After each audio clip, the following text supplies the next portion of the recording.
Welcome back. Now that the router is set up and ready, it's time to move on and configure the switch.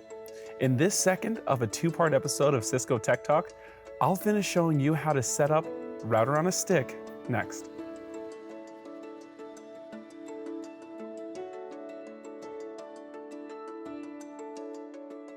Under VLAN management, you'll see the VLAN 1 exist by default.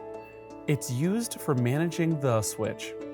To add VLAN 10 and VLAN 20, I'll enter the VLAN ID and name for each, then click Apply. Once both VLANs are created, the next step is to assign them to switch ports.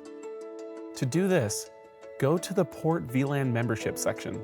Select the port you want to assign. I'll select port 8. To join it to VLAN 10, I'll select Access VLAN ID as 10 and click Apply.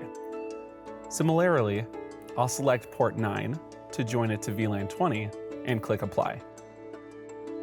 Now, port 8 is assigned to VLAN 10 and port 9 is assigned to VLAN 20. By default, all ports are set to access mode on this switch. Access mode only allows a port to be a member of one VLAN at a time, so you'll need to change the port that connects the switch to the router to trunk mode. That way it can carry traffic for multiple VLANs to the router. For this step, navigate to Interface Settings and select your connecting port. In my case, that's 1. Click Edit. Change the interface VLAN mode to trunk and apply the changes. Close the Edit Interface Settings page. Now the port is set to trunk mode. Save the new configuration on the switch by clicking the red blinking save icon at the top of the screen. Now, I'll check the router's DHCP table to verify that a device on VLAN 10 received an IP address in the 172.19.10.x range. In addition, I'll make sure a device on VLAN 20 was assigned an IP address in the 172.19.20.x range.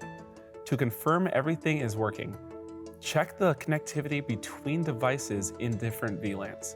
On a system in VLAN 20, I'll use the ipconfig command to verify its IP address. I'll test connectivity by pinging the router's VLAN 20 interface, the VLAN 10 interface, and a device in VLAN 10.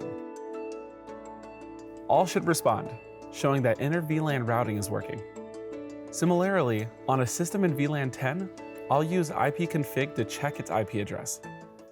Then, I'll ping the VLAN 10 interface, the VLAN 20 interface, and a device in VLAN 20 to make sure there is connectivity across VLANs. Everything looks great.